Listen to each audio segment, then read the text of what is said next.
એને હું વંદન કરું છું કે એમની આઈડિયોલોજીને who are doing to cater our environment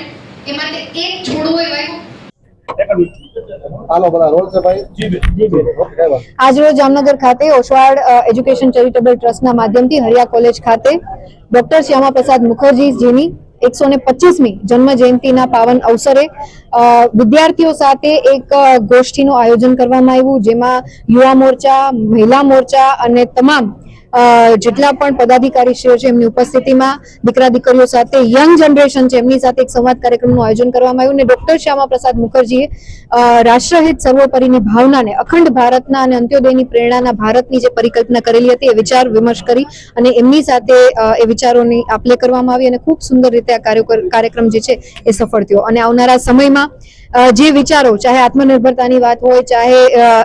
new education પોલિસીની વાત હોય, ચાહે ઉદ્યોગ સાહસિકતાની વાત હોય, સ્વદેશીની વાત હોય, તો આ કન્સેપ્ટ એ અત્યારના કન્સેપ્ટ નથી, પરંતુ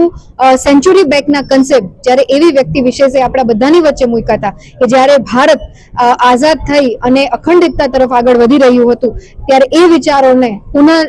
જીવિત કરી અને આવનારી પેઢીને વિકસિત ગુજરાતથી વિકસિત ભારતની પરિકલ્પનામાં જોડવાનું જે કાર્ય આજે 150મી એમની જન્મ જયંતિ નિમિત્તે કરવામાં આવ્યું છે, ત્યારે હું ભારતીય જનતા પાર્ટી જામનગરની યુવા મોરચાની અને મહિલા મોરચાની પૂરી ટીમને હૃદયપૂર્વકના અભિનંદન અને શુભકામનાઓ પાઠવું છું। જી, એક આ ફરજ છે અને શિક્ષણ વિભાગનો એક એનું ઉત્તરદાયિત્વ બને છે કે આ પ્રકારના વિદ્યાર્થીઓને કેટર કરવા અને બને એટલું રીએનરોલમેન્ટ શક્ય બને એ માટે ગુજરાત સરકાર માનનીય મુખ્યમંત્રીશ્રીના નેતૃત્વમાં અગ્રેસર છે। એટલું ખરે એમાં અમને શું ભાઈ,